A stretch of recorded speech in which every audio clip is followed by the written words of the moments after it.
Yeah. Oh, you know it. We're going to turn up the radio tonight. We're not going to turn up the radio. We're going to turn up this podcast. That's what we're going to do tonight. Absolutely. This is Pittsburgh Sports Talk every Wednesday night right here on YouTube, Facebook, Twitch, and Twitter X platforms. I'm Ralph Williams, your host, along with my co-host Smokin, Jim Frazier, by telephone. Coming up, we have John Parado as our special guest, and we're in the Mata Heating and Air Conditioning Studios. You ought to call Mata today, 724-201-0500. And John Parado is brought to you tonight by the original Hometown Pizza, Moon Township, University Boulevard, 412-264-4444. That number again, 412-264-4444. Call them today.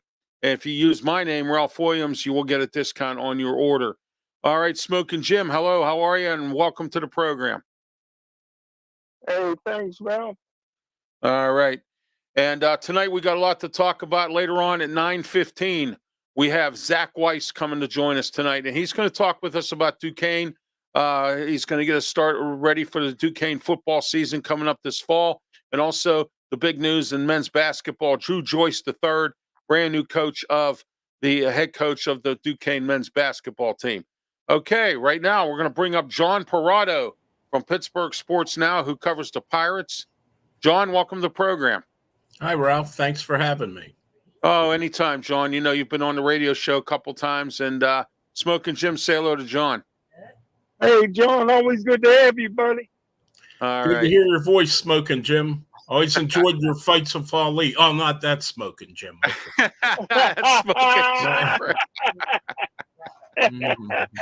Oh my! There we go with that. That was a good one. I gotta give you that one there. I gotta give you that one there, John. There you go. That was a good one. All right. So John, the Pirates are like 5-0. I'm not sure what they're doing right now. I haven't been watching in the last few minutes, but I know they were down like 4-2. What's your thoughts on this season? What do you think can happen this year with them? Well, I think they have a chance to be better than last year when they went 76-86, which was a 14-game improvement over the year before. The Pirates have said throughout that they've going to contend this year. They said that throughout the winter and through spring training. Whether that happens or not, I am a little skeptical. I think they still don't have quite enough starting pitching to be a contending team or a team that win the division. But I will say this, the division isn't that strong, and you don't need to be a great team to win the National League Central this year. So if some things break right, they certainly could be in contention. But I do think, after three really bad years in a row, between 2020 and 22, it seems to me that they're at least on the uptick. Even if they're not ready to make the playoffs this year, they're starting to get closer to that. Right. What's your satisfaction rating for the Pirates this year? And I know everybody's satisfaction rating is a World Series, but let's be realistic here. I think the satisfaction would be 500. I'd like to see them at least get to that, this year. I think that would be for me too, to get 500, maybe over, even if by a game or two, and to still be able to play meaningful games in August and September instead of once the trade deadline comes, you trade all your guys and you're just playing out the string and holding like a tryout camp for the young guys. That's what I would like to see, that they're still playing meaningful games in August and into September. I think that would be a nice change of pace because you really haven't had that in about 7 years. You got to go back to 2017 now, since they were, in a pennant race late in the season. Right. Smokin' Jim, any questions for John? No, sir. All right. John, as far as like the starting pitching goes, could the Pirates? I mean, I can't believe they let Chase Anderson go, and he just signed with the Dodgers. So what's going on with that? What happened to that? Well, I think they just had too many pitchers. At least they thought were ahead of him, and I was a little surprised too because he didn't sign until late, and he got a late start in spring training, but he pitched pretty well. And it's kind of telling when they released him, the Red Sox picked him up like boom, like less than 24 hours later, and put him on their big league roster. And he got a save the other night. He's going to eventually be one of like a swing man, kind of be a long reliever and spot starter. But yeah, I was a little surprised off the spring that he had that he didn't make the team, and I thought that certainly he would be a better option in the rotation than Bailey Falter. And obviously the first time through, Bailey Falter kind of, should we say, faltered in Miami. Yeah, exactly. Well, you know something, John, I wasn't real pleased with that either. And this afternoon, I was on a show on Beaver County Radio. My other sports colleague, Brian Pasquale, on his show, One Man's Opinion today. And he talked about that today. Him and Ryan Karazunas, our producer, he talked about that Bailey Falter situation. Why is Bailey Falter on his team? That's something I don't get. And what's going on with Ronzi Contreras? I mean, why are they still keeping him as well? Well, I think the fear with Contreras is, I mean, he does have talent. He just has not used it very well the last couple of years. And I think the Pirates' fear is that if they cut Contreras loose, he'll go to another team and turn his career around like so many of their other pitchers have done that have been released or traded here. And if they try to send him to the minor leagues, he's out of minor league options, which means they would have to put him on waivers. And probably, though not 100% sure, somebody would probably try to take a chance on him and think that they could get him back to the pitcher he was a couple of years ago. But it's starting to look to me like it's not going to happen for him in a Pirate uniform, and he probably needs a change of scenery. I know talking to him when I was down in spring training, he was very excited about this year, and he thought he was ready to turn things around, and then he had a bad spring, and he's off to a bad start in a little bit he's pitched so far since the regular season started. One other thing I wanted to ask you was, I know the Pirates made a trade. They traded that kid they got in the Rich Hill trade, and they traded him back to San Diego. What's the word on that trade there? What was the purpose of that? I know we got a catcher out of that deal. Well, when they added, I forget, I'm trying to think who it was. When they added guys to the 40-man roster on opening day, some of the players who had come in this camp on non-roster invitations, like Josh Fleming, for example, one of the guys that made the pitching staff in the bullpen, they needed to open some spots on the 40-man roster, and they took a chance that they would get Jackson Wolf through waivers, even though he is a fairly decent prospect. But the Padres, who had traded him to the Pirates, as you mentioned, in the Rich Hill and G-Man Troy trade last year, they wanted him back, and they made a claim on him, and the Pirates were able to work out a deal, and they got an okay infield prospect, nothing super, but they were at least able to get something back for him. But certainly I was quite surprised. I thought they were fairly high on this kid. He went to West Virginia University, was a good pitcher for the Mountaineers, and I was quite surprised that they put him on waivers and ended up losing him. Watching Pittsburgh Sports Talk here with Ralph Williams, Smokin, Jim Frazier. This is our next day podcast. The reason we have shows like this show on is because if I can't get the guest on Tuesday, I'm going to get them on Wednesday. And that's why Smokin' Jim calls me the booking machine, because I like to book guests. And if I can't get you on Tuesday, I'm going to slide you in on Wednesday. So there you go.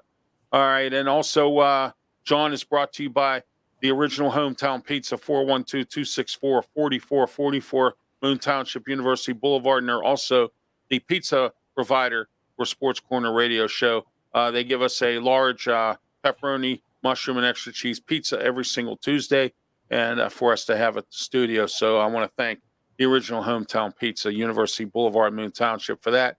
We're in the Mata Heating and Air Conditioning Studio, 724-201-0500 Mata Heating and Air Conditioning. You ought to call Mata. Get ready for the summer air conditioner. Get it ready. Get your furnace closed up and everything else. So Mata's the people to call, 724-201-0500. Ask for Bill. Tell Bill Ralph Williams sent you. John, tell us a little bit about. I know the infield's been doing pretty well. Hayes had a really good catch tonight. I saw earlier, and he's been doing pretty good in the field. The bat he struck out a few times, and what's the improvement this year in the hitting with Reynolds and Hayes and some of these guys? Well, I think definitely getting O'Neal Cruz back after he missed almost the entire season last year when he broke his ankle in early April. Right. To get him back, and he looks like he's completely healthy, which is something that the Pirates privately wondered about because it's such a major injury to break your ankle, and some guys never totally recover from it. But it looks like O'Neal Cruz has. He's hit some home runs. What I like about him is he still swings at bad pitches, but it doesn't seem like he swings at every bad pitch anymore. He seems to be getting a little bit better on holding off on some of those pitches. And, Brian Hayes is done pretty well. Like you said, he's made some great defensive plays, and he's had a couple of big offensive games. And someone who has really helped them, and I don't know from an offensive standpoint if he will all year, but Michael A. Taylor, the center fielder they signed very late in spring training, as a free agent. He's off to a really good start at the plate, but where he really is going to be worth his money is on defense. He's an outstanding defensive center fielder, and I think certainly a big upgrade over Jack Sawinski, who is fine in right field where he's playing now, but certainly Sawinski was stretched to play in center field. So I think Michael Taylor, and I believe it was only $4 million, so it was a nice pickup for somebody at a bargain rate. So I think he would help, and for the whole, it seems like they're getting contributions from just about everybody in that lineup at one time or another here in the first week of the season. Seems like Roddy Tellis has had a home run, and he's had some hits here. Seems like he's coming around. He was hurt most of the spring, correct? Yes, he was hurt, and then he didn't get well, I shouldn't say he got started. Then he had to sit out a couple of weeks, and then he came back, and health is important with this guy. When he was healthy 2 years ago with the Brewers, he hit 35 home runs. So, the last year he wasn't healthy. He had a couple of nagging injuries, and he only hit 13 home runs. So if they can get him healthy, I don't know if he'll hit 35 homers for them, but I certainly think maybe somewhere in the middle of those two seasons, and maybe he can pop them 25 homers, and that would be pretty good for a guy that you signed for $2.5 million. I just got word here, John. I don't know if you did or not, but the Pirates just signed Rich Hill back to the team. Oh, I hadn't heard that. That's very interesting. Well, you know what, John? That's a late April Fool's joke. Oh, okay. I was going to say, I kind of thought, talking to Rich last year, and he's a great guy, really one of my all-time favorite people I've ever covered in 37 years of doing this. But I think Rich knew by the end of last season that there wasn't anything left. But, if the Buccos, they're liable to sign anyone, especially on the cheap. Yeah, there you go. You're right. You're exactly it. I made this comment on my radio show yesterday that Bob Nutting would take a penny and pinch it until Lincoln's head popped out. That's what he would do. You know what I mean? So. But anyway, Smokin' Jim, you have any questions for John before he heads out? No, great information as usual, John. Appreciate you, buddy. All right. Thanks, Smokin'. I appreciate it. John, thank you for being part of the program tonight. I really appreciate it, and hope to talk with you again sometime soon. Thank you. Sounds good, Ralph. Thanks for having me. All right. That was John Parado from the Pittsburgh Sports Now. He covers the Pirates, and he's been on our radio show a couple times. Smokin' Jim, what are your thoughts on the Pirates? I tell you what, man, just excited about the start of baseball season. I think they're losing tonight to Washington, but it's a long season, and we just want to see these young bats wake up and that's what they've been doing, man. So far so good.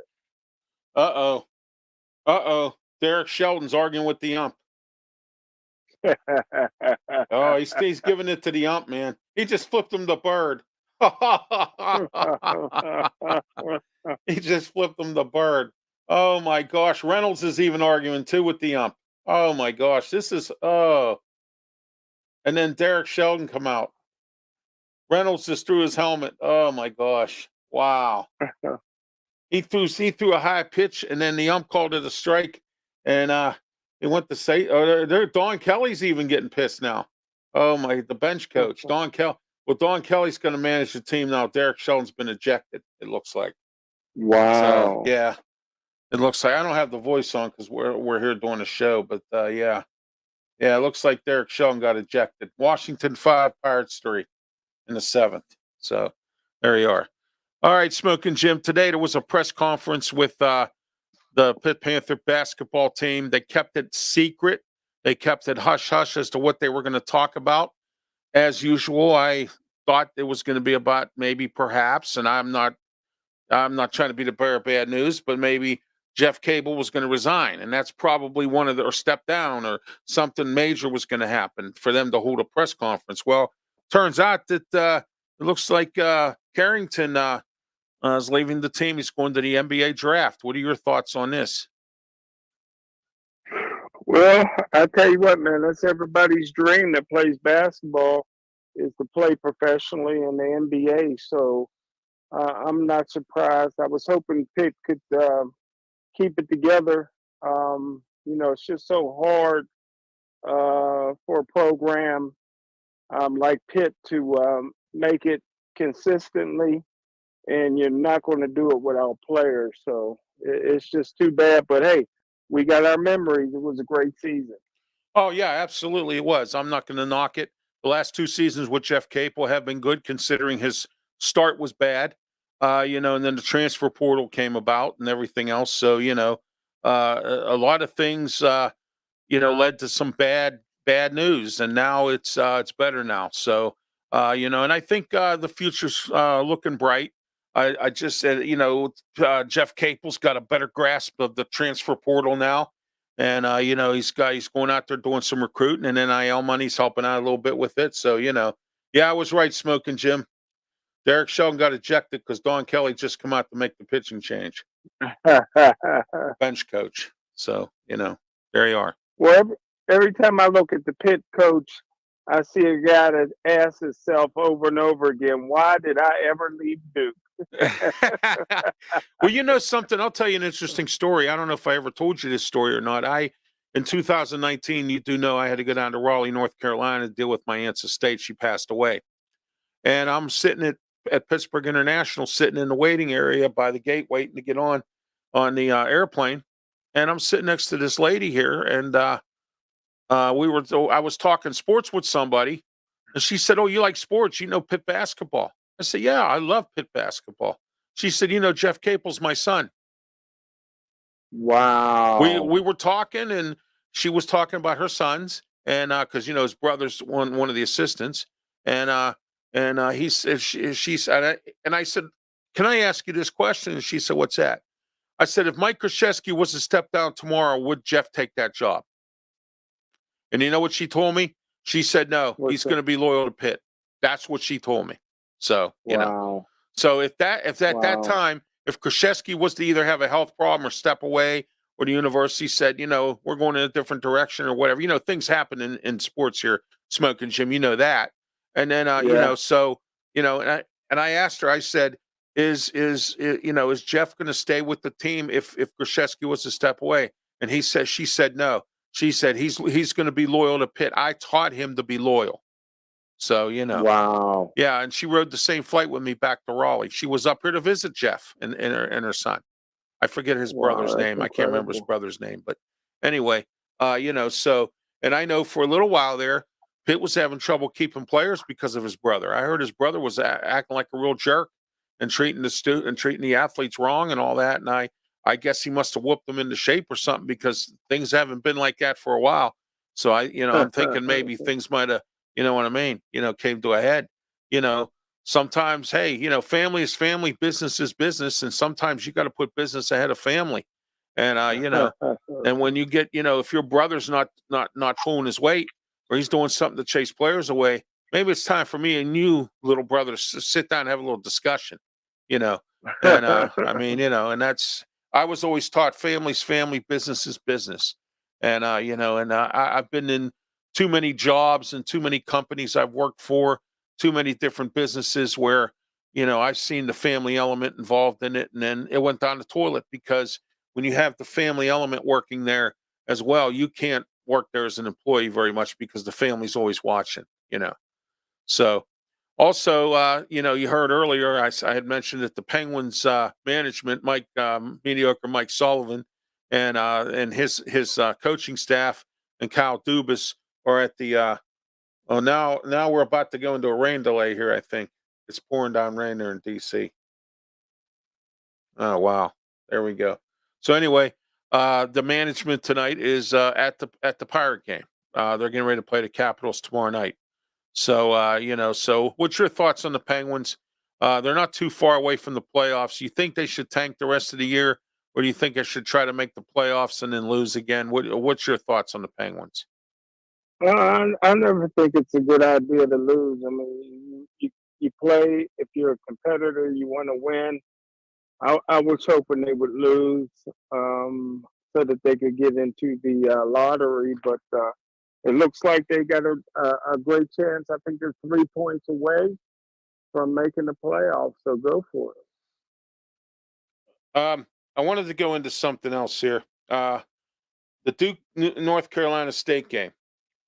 Duke is blaming an NCAA referee, saying, and I don't know if they're crying over spilled milk or whatever, but supposedly Duke took some footage to the NCAA officiating committee, and the officiating committee fired an official who supposedly made some kind of a bad call in the Duke North Carolina State game that cost Duke the victory. So I don't know in what perspective that was, because you saw the score between NC State and Duke. Smokin' Jim, what are your thoughts on this official getting fired? Well, I'm a little surprised. I don't know the details behind it, but it's awfully hard to fire, officials, referees, boxing judges, weathermen. So yeah, so I'm a little surprised. I can't wait to see some of the details of what happened. Well, I don't have a lot of details. There was a small report out about it. They didn't even mention the official's name. They just said that this official was fired. That's all they said. And lately there's been a lot of hidden names and stuff like that. But I'm sure with social media today, you know it and I know it, something's going to come down with this. Your comments are welcome here in the comments section. We're here live every Wednesday, 8:30 p.m. Smokin' Jim Frazier, Ralph Williams, Sports Talk, Pittsburgh Sports Talk. We just had John Parado on talk about the Pirates. 9:15. We have Zach Weiss coming on. He covers the Duquesne Dukes. He's going to tell us about the basketball team, the men's basketball team, who made it to the NCAA tournament. They won their first game and got blown out by Illinois in the second round. So the Cinderella season for Duquesne is over. But like Smokin' Jim said, with a new coach and losing 7 players, we could go back to the way it was the last 47 years. Your thoughts, Smokin' Jim, on Duquesne University? Well, it'd be great if they could get Bronny James. It would bring so much money to probably sell out all the home games for sure. The Cooper Field House don't sit that many fans as it is, but that would be great. The head coach of Duquesne was a former high school teammate of LeBron James, and Bronny James, his son, is looking for a place to transfer. I'm not sure if he's decided yet. I think somebody said Penn State's on his radar as well, but who knows? But yeah, I think the Duquesne's in a bad situation. If they don't get Bronny James or somebody like that, and maybe another 47 years, till they go to the NCAAs again. Yeah. And I tell you, Ralph, I don't know. I'm not sure if you and I got 47 more years in us. No, we do not. I don't think we do. I don't. You know what? I don't think the Lord's going to let us. But you never know. You know, you never know. We might end up still doing sports talk here, and the two of us will be in our 90s. You know, and hey, Smokin' Jim.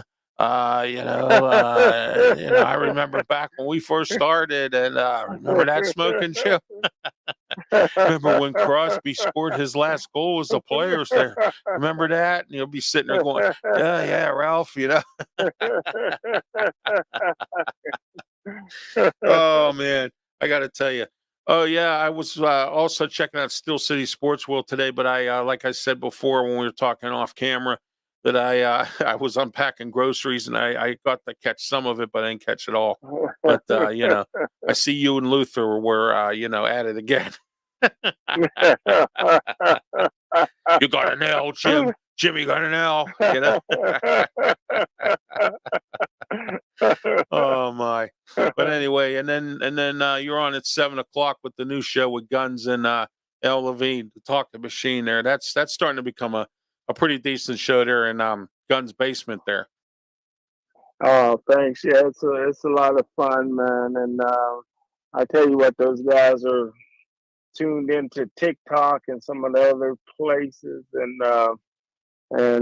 they got some big hopes for the show. So we'll see what happens. Remember when I commented earlier tonight on the show there, Yeah, and I said, sir. I'll do my shows naked if the Steelers go to the Super Bowl. Yeah. And Guns goes, we should be thankful it's radio. I thought Guns was funny with that. That was hilarious when he said that. But yeah. So you think the Steelers are going to Super Bowl this year, or was that just Al talking? Yeah, I do. As soon as they signed Russell Wilson, I thought that was a real possibility, to lift the curse of Santonio Holmes. I always said once they backstab Santonio Holmes, they would never win another Super Bowl. And so far, they've barely won any playoff games since then. But I think that the curse has been lifted because of the Russell Wilson signing. And I think the Pittsburgh Steelers have an opportunity now to go to the Super Bowl. Yeah, well, they have an opportunity. I like the Russell Wilson signing. I said they were going to sign Justin Fields. Everybody thought I was crazy. And here they did it. And, when I went to spread the word all over social media that I was the one that called it, everybody started saying, oh, I said that too. I said, no, you didn't. No, you know what I mean? You're the only one. Nobody's seen that coming. No, nobody. But I was the only one who smelled it, because remember when Omar Khan started stacking up draft picks right before we acquired Fields? Okay. And when we started, he started stacking up draft picks. I said, I smell Justin Fields cooking. I smell it, because he's stacking up draft picks now. And that's exactly what happened. Right, the day after I said that, that's what happened. And I was right there, and I'm right about North Carolina State too. And I found out tonight that their girls team is actually in making it in the NCAA as well. NC State's girls team too. Whoa, is that right? Yeah, wow. That's what I hear. Yeah, but I know you guys earlier tonight on Steel City Sports, where we're talking about how girls basketball might start to become a little bit better because of this Caitlin Clark thing and that girl from LSU. Well, I don't see it happening. You think it's a trendy thing? You think it's a trendy? No, I mean it's just a college basketball thing. She's great. Right. She's a once in a lifetime type player. She's great. The media, and everybody, fixed onto it. But the bottom line is nobody watches the WNBA. The greatest player and probably the most popular player in college football history, even more popular than Tim Tebow, was Doug Flutie. Right. And when Doug Flutie went to the CFL, nobody watched. No, not at all. I mean? No, they didn't. Serena Williams retires from women's tennis. Nobody watches. And nobody cares. Tennis, and nobody cares. Yeah, nobody cares. Yeah, exactly. You're right. You're exactly right. Yeah. And I didn't watch the CFL because of Doug Flutie. In fact, I did watch the CFL when Terrell Owens was in there. Because he was with the CFL for a little while. Oh, So I didn't know that. yeah, Wow, I yeah, didn't he know was that. with the Wow. team for a little while there, and Wow. I might watch it if Antonio Brown ever comes back to football. So Yeah. just to see what he would do. You know what I mean? Yeah, I mean, yeah. curiosity kills the cat, as they say. So But I but mean, you and I are different. I mean, we watch sports, we enjoy sports, but as far as the public, nobody's putting money into the WNBA. That's the biggest problem. They don't no, have no you're right. sponsors, You're no right. television. You know what I mean? No, And you know, so what that's their why I say I television feel is, bad. Smoking Jim. Their television is What's that? Ion television. They're on What that Ion. is? Yeah, the WNBA Wow. on Friday nights. They're on Ion television. I don't even know what that is. Now, my dad loves women's basketball. Oh, okay. On any level, but that ain't that ain't moving the dial. One person watching it. So, like I said, people say, "Hey, this and that and the other thing." Yeah, they got to find a professional league, and the WNBA is not going to. In 2 or 3 years, people will be asking, "Who's Caitlin Clark?" Now, think about this, Ralph. As great as Caitlin Clark is, and she's great, Right. the people that she went past, all the girls that hit for 3,000 points, most people never even can remember. Exactly. Yeah, because That's a lot of points. just nobody bothered to follow it, and now because of Caitlin Clark, I think it's going to be a trendy thing. I think it's a trend right now that's going on, Thank you. and then Thank you. after the trend is over, she's going to be an afterthought, and she's going to be an afterthought when she leaves college because she's not going to the WNBA. So and there you are. So, but remember when Swing Cash and Connecticut and all that were winning games? Yeah. Nobody cared. Oh yeah. Nobody cares. They all went to the WNBA and nobody watched. Exactly. In Tennessee, Nobody remember watched. when Tennessee, Pat, Yeah. whatever her name was, Yeah. that was the coach there? Yeah. She had many women's team, put out many stars. Nothing. Nobody cared. Think about this: there's only one undefeated team in college basketball for the women, and it's South Carolina. Right. And I bet you most people can't name 2 players off South Carolina's team. No, I don't You know what know I who it mean? is. Yeah. I don't know who it is. Yeah. Yeah, I People barely want to follow. shove it down our I barely follow Pitt's team this year. I mean, Pitt's girls team. Exactly. People want to shove it down our throat. They get mad because you can't say anything. You can't be objective when it comes to women or anything else. I mean, me and you tell it like it is. Hey, you heard what I said yesterday. And everybody else. Yeah, you heard what I said yesterday on the show about women in an executive position, and I brought up Cameron Diaz on any given Sunday, Right. trying to run a football team. That's right. I can't wait to see what's going to happen when Bob Nutting passes his team, this Pirate team, on to his daughters. Wow. That's going to be an interesting scenario right there. Okay. Yeah. I'm interested to see how that's going to work. Okay. Yeah. Even if they're even interested in it, they might just sell the team and say, I don't want no part of this. Yeah. Exactly. Exactly. Like I said, you want to see a woman in charge of a professional team. Look at the lady who's the owner of the Tennessee Titans. Since he took over and hired Mike Vrabel, has the Titans gone to the Super Bowl? Good point. Good point. You think about that once. And again, I got nothing against women executives. I got nothing against women being in charge. Okay. Look at Heather Lyke at Pitt. How many times have I said she needs to get a backbone? You know what I mean? Start firing coaches and start doing some things. She lets the contracts run out on these coaches. She doesn't care if the team's sad for 5 years. You know what I mean? I mean, let me ask you this. If you were the athletic director of Pitt right now and Capel had the bad times that he's had, wouldn't you fire him? Yeah. Okay. Yes. Well, then, Heather Lyke never did. Heather Lyke didn't fire Narduzzi. Narduzzi should have been fired after last year's debacle. Okay. I agree. And I heard he walks around campus like his doo-doo don't stink. I heard he's a real stuck-up kind of guy. And, that kind of thing. I'm hearing stories like that about him. Mm-hmm. So I don't know if, you know what I mean? I see the look in his face, and you could tell in a man's pores, or you could tell in anybody's pores, that they look like they're burned out. They look like things are getting a little out of control. And we've had this discussion too, and I've had this discussion on some national podcasts that I've been on. All right, college coaches are starting to quit now. They're starting to move on to other things because they can't deal with this NIL and this transfer portal. Okay, look at Jeff Halfley from Boston College. He left. He said, "I had enough. I'm not dealing with this no more." Okay, look at Nick Saban. Okay, look at some of these guys that have just up and walked out and said, "I've had enough. I can't do this no more with this." You know what I mean? What do you think about this?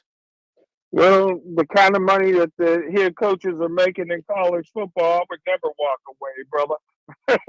Well, you know what? If you save your money, you can walk away. Look at the athletes today. Let's take a look at some of these NFL athletes quitting after 6 years, 8 years.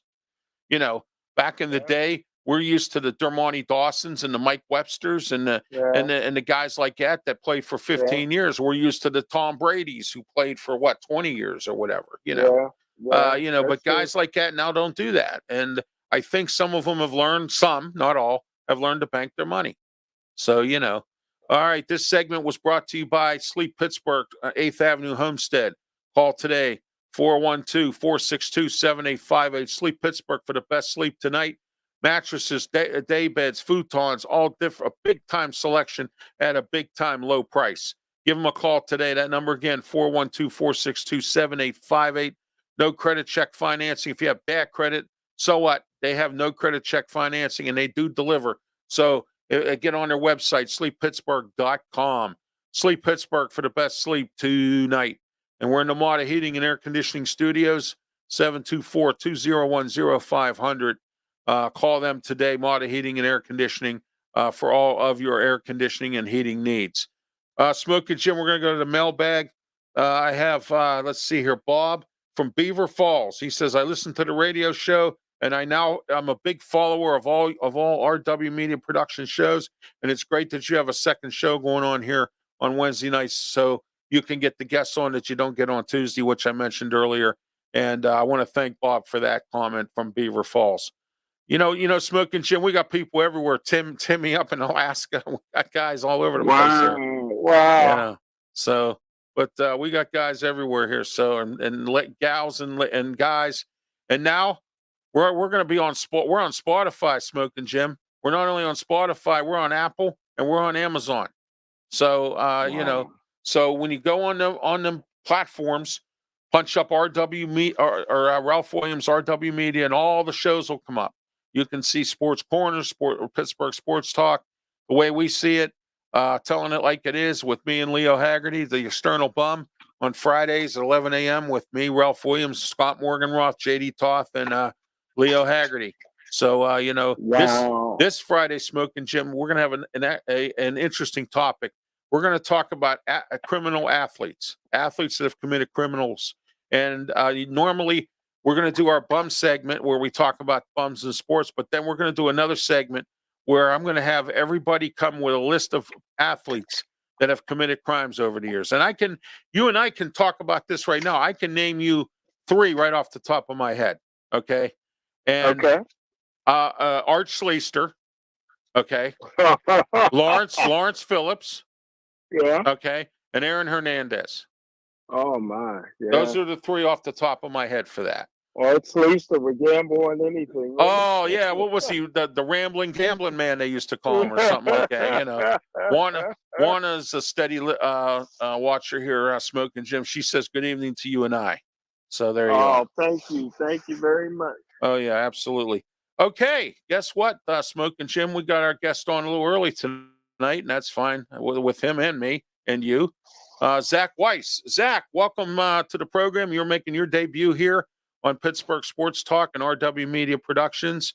I hope to have you on the radio show one of these days, but it's great to have you on, Zach. Thanks for being part of the program tonight. Thanks for having me. Hope you can hear me okay. I can hear you very well. Thank you. Smokin' Jim, can you hear Zach? Say hello to Zach. Oh, hey, Zach, you're coming through loud and clear, buddy. I'm sorry, go ahead. Oh, Zach's kind of froze up a little bit there. That happens at times. All right, we'll wait to get him back up and running here. I think he just froze up. All right, so anyway, we'll get him back up in a minute here. All right, but anyway, Thank you again, Juana. She says you are quiet well. I guess means quite welcome. There you go. All right, Zach, we're back. There you go. We All just right, had that's a bit better. we just had a colleague of yours on earlier, John Parado. He was talking about the Pirates. We had him on earlier, and you're here tonight to talk with us about the Duquesne Dukes basketball team. Now they just hired Drew. Oh, geez, I said his name earlier and I forgot his last name, but it's they just hired Drew as the new head coach. What are your thoughts on this? Well, Drew Joyce III has been somebody that these last couple of years is really, it's almost been an audition without being an audition, right? So he has the connection, of course, having played basketball at such a young age with LeBron James, of course, in Akron. And he has the connection as well with Keith Dambrot. And a couple of years ago, this is a Duquesne men's basketball team that had 6 wins next to its name. And a lot of stir-crazy fans who have been waiting so long to make an NCAA tournament were just waiting to see what the next move was going to be, and a lot of people assumed that move was without Keith Dambrot. And the few players that stayed, and Keith Dambrot, who ended up staying and having the overwhelming support of the athletic department, they made the decision to go after Drew as the associate head coach after he did not get the Cleveland State job. And Drew's a guy that's had a storied career, and thank you, MacArthur. Hi, back to you. But also just Drew's a guy that's played so much overseas, knows the game, knows how to relate to people, but is a guy that has so much fire that a lot of people don't see, and is a guy that's really been able to, in a time where relationships can be so transactional, be a guy that's really ingrained and understand the society and how basketball is played in today's market and just figuring out ways to counter. So he was the right choice, and it was also a continuity hire where it's an extension of what Keith Dambrot taught him. It's an extension of what Dennis Gates taught him at Cleveland State, and more so, he's been able to see both the yin and the yang from both of them and be able to sharpen his toolbox too. Where 2 years ago, maybe he wouldn't have been as fulfilled of a coach as he is now. So sometimes things happen for a reason. And for Drew, he's the second African-American coach in Duquesne's history, which there's a lot to be said because, of course, Duquesne's a storied history, of course, with the Chuck Cooper story, which has really been synonymous with Duquesne and, of course, the namesake of the building with which they play their basketball games, men's and women's. So it's an important hire. It's a progressive hire at the right time when things are really flying. And Duquesne has not had more momentum than they have now. And to keep it going with Drew and keep that loyalty going with that returning group really speaks volumes. So it's the right hire again at the right time. And Drew's the guy that they feel can lead it. And he's saying all the right things, and he's had 2 really good mentors. So there's nothing but confidence that he can get that job done. Zach, let me ask you this. They're losing 7 players because I think of graduation. They ran out of time here. Drew's going to have to really go out and do some recruiting. What do you think is going to happen this year with this? You think he's going to be able to get the guys he needs in here? Well, I think anytime you have your name out there like they've had within this last month, that the phone lines are going to get extremely busy. And they were already aggressively hitting the phones even before the name Drew Joyce III flashed across the screen, making it official. So there's no lack of confidence on my end that they'll get guys that they feel fit, but it's a matter of wins and losses in a lot of people's eyes. And now the expectations gotten even bigger because now they've had a chance to experience a success that they have not had since 1977, the success they have not had since 1969. And more so just the overall excitement from a large fan base, which has been waiting that entire time to just have a winner. And now the continuity is there, and it's going to be on Drew, and it's going to be on whomever he decides to fill that staff, whether it's returners from the Keith Dambrot staff, whether it's his own, a combination, or whatever he decides. So there's a lot to be said for the decisions that will come with recruiting, but also having a coaching staff that fulfills what he's looking for, whatever that might be, and also finding a schedule that's a competitive schedule that can allow Duquesne in the position that they're at to receive a potential at-large if they do the work. But it's even tougher now because Duquesne's the hunted in the conference, and again, you have to look at the fact that teams are going to be a little bit intimidated to play them now because now everybody knows who Duquesne is, and Duquesne has been, in a sense, a sleeping giant. They've had 2 consecutive 20-win seasons, and you can't say that in quite some time. So really, this has been brewing, and it's been in the works, and the guys believed even when they were 0-5 in the Atlantic 10 over the season here to start this campaign. So really Drew's hire sends the right message, I feel, to the fans. And it's also a vote of confidence. And Drew had an opportunity with Keith Dambrot to hit some of those recruiting calls and hit those visits and connect. And really, Drew's always been a connector. He's always been known as a good recruiter. And now it's on taking that next step. And again, having those two mentors that I previously mentioned to help him really could serve him well. And I think as he develops what he wants and how it works and doesn't work, he'll figure it out and vet it out along with whatever the staff might be to try to find what he feels are winners. And it feels that there's, even with the guys that are leaving, it's more about the guys also that are coming back, because quite frankly, you have a core four in Kareem Rozier, who's the captain, who was a captain as a freshman and now as a sophomore, which speaks volumes given the accomplishments of so many players on the roster. Dave Dixon, Jakob Netjes, and Jake DeMichael, who was a walk-on that found his way into the starting lineup. So all four of those guys said that they were coming back. And I know that there was some of them were saying if Drew wasn't the choice, which they felt he was the only choice, then this program's hitting a huge reset button. And now you don't have to worry about that. And even without playing an official minute with Drew Joyce in charge, those four, among others, are all in. And it'll be interesting to see the other guys that could be returning, guys like Matusz Wronski, guys like Kalon Nichols, who maybe didn't see the court nearly as much as he wanted to.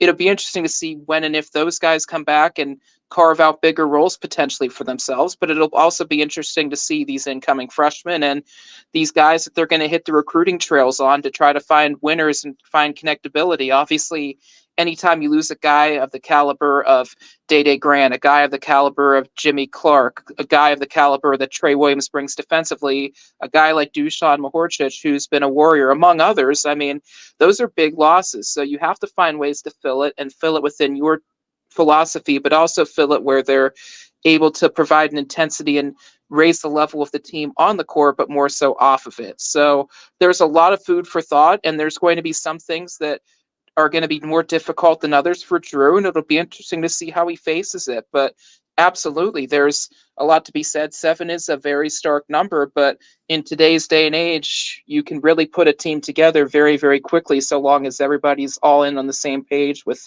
the common goal. And that's really what it boils down to. Smokin, Jim, you have any questions for Zach? Well, I tell you what, man, if I could talk as good as Zach, I'd be on national TV, man. He's amazing.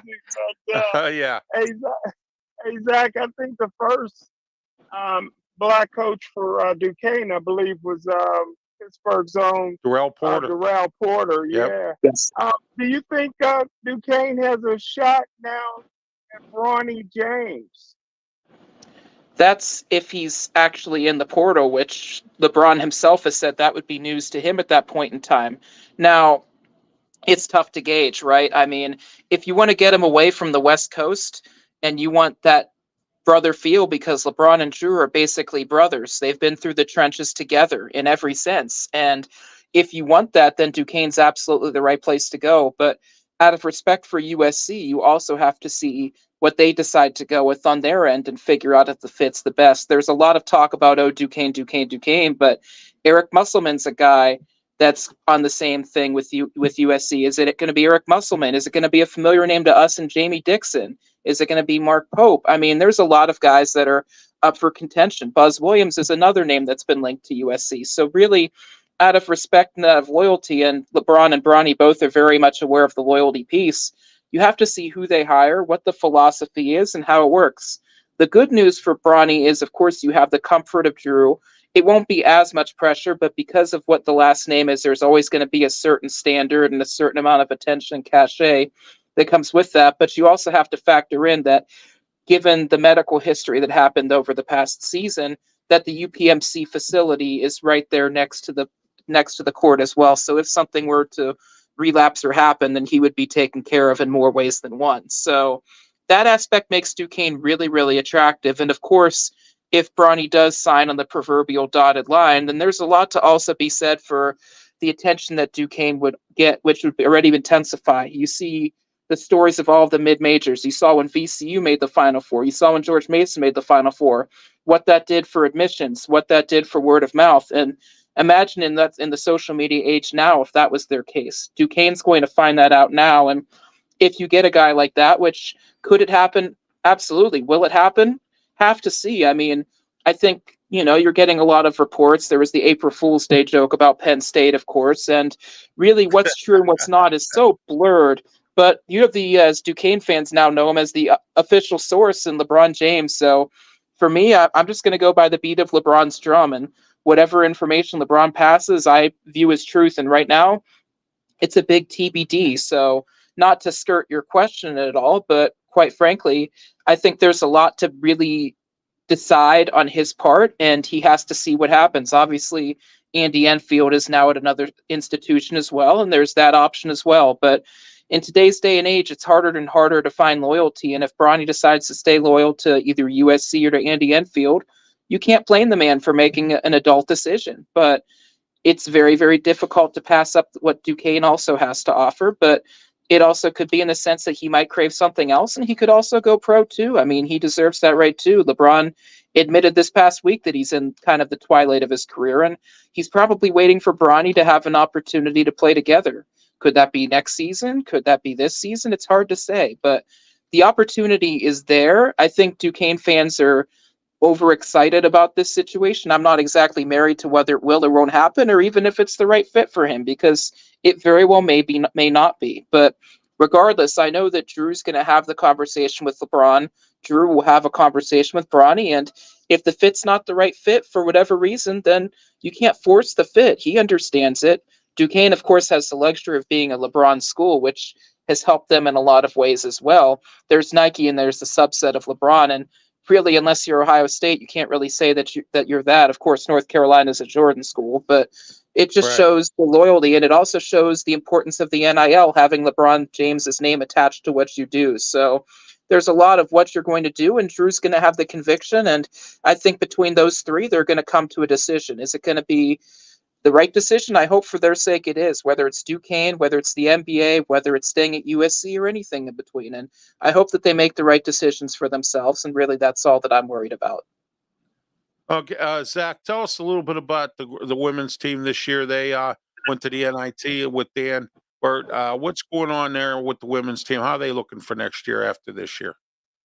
Well, this year I think would be in all circles a success. Duquesne's really on the women's side had some hiccups when you have the pandemic, and you had a time where, just like the men, they were playing at LaRoche. And I think that was really hard for that team, especially when they were all these people that are seniors now or are going to become seniors were freshmen back then. And they had to learn to win close games in an arena that wasn't a D1 arena. It wasn't their home arena. You couldn't even practice on your home court.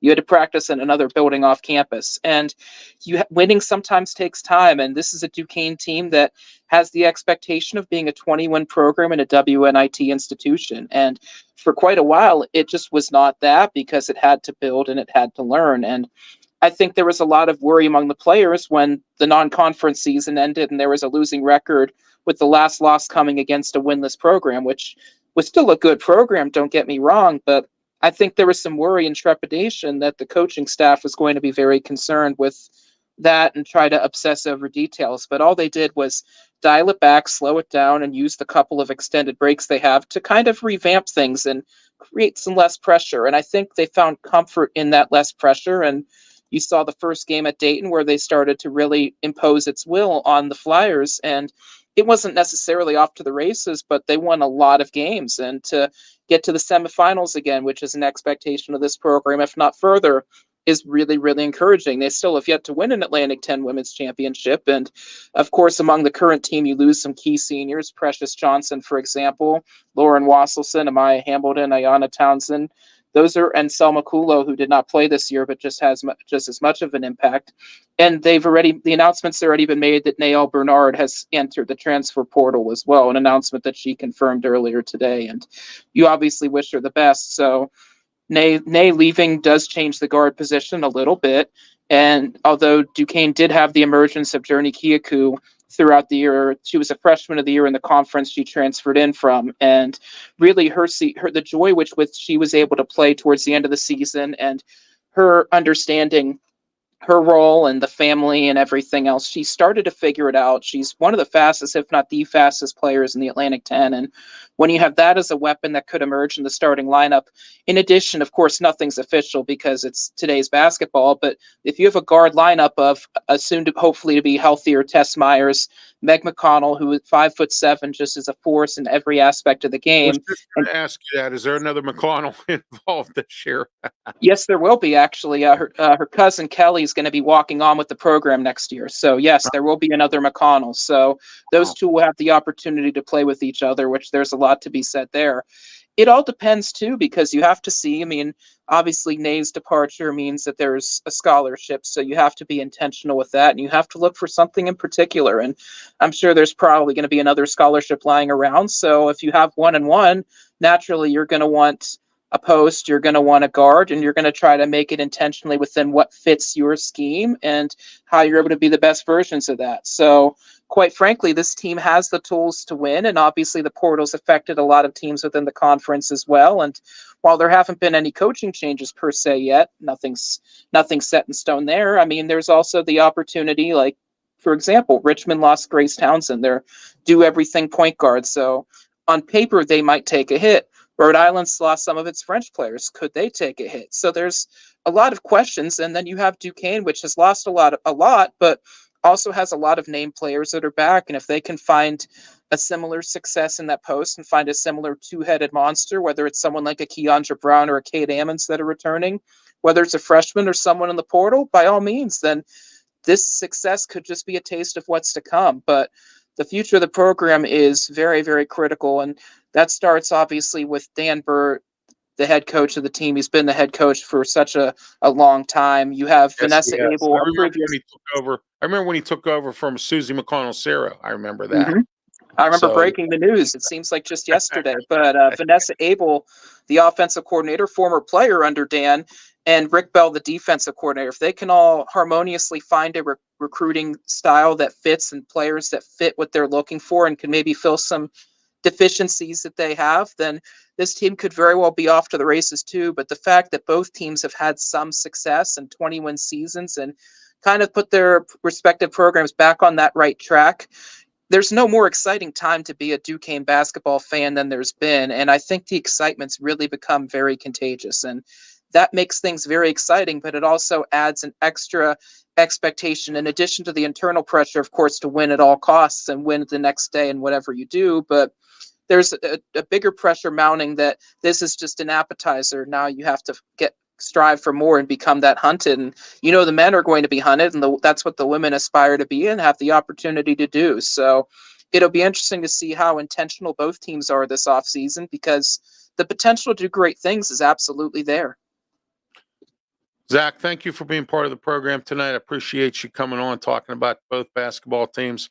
I want to have you come back on later on this year in the fall, talk about the football team. I know they're getting started up with spring games and stuff like that. So we'll have you come back on for that. But Zach, thank you. Smokin' Jim, anything for Zach? Hey, I tell you what, Zach may be the best guest we ever had. We had some great ones. There you go. All right, Zach, thank you for being part of the program. I appreciate it. And you have yourself a good night, and thank you. Thanks. And once I pay the IRS, Smokin' Jim, your check's in the mail too. I appreciate it. There you go. All right. 3 people I don't mess with: the I, the R, and the S. What a law firm. Take care, guys. All right. Have a great one. Thank you. All right. That was Zach Weiss. He's he reports for for Duquesne University and their sports department. Smokin' Jim, what was your thoughts on this? I tell you what, Ralph, you might have found a gem there, man. I tell you what, this guy's going places. He's unbelievable, man. His wisdom is second to none, man. He answered all the questions to a T. And I tell you what, man, he brought some insight, because Yes, everybody's been reporting a lot of stuff about Bronny. But Yes. some of it's been what you do, Ralph, April Fool. Well, erroneous reports. Yes. I cracked up that time when Kevin Colbert come on and says, don't believe any of these erroneous reports. Oh my gosh. Yeah, there are a bunch of those out there today, as you note in social media. Zach was brought to you by Draft 412/Draft Nation. Get on their website, draft412.com. They have all your draft needs. The NFL draft's coming up, NHL, Major League Baseball, NBA, anything involving a draft. They have the skinny on all the athletes. If you want to get all that, they have a e-magazine, $9 a month. They'll put it right in your inbox, right in your email, and that is draft412/draftnation.com. All right, we're getting ready to wrap up here. A final segment brought to you by Fold and Travel Mobility, 1-877 GOTFOLD, 1-877 got fold. Call them today. If you are handicapped as I am in a wheelchair, need a folding power wheelchair, call them today or get online, foldandtravelmobility.com. They have experts have been doing it for over 20 years, can set you up with the right model. And also, they have specials. And check it out, that your insurance might even cover it. So give them a call today, 1-877 GOTFOLD.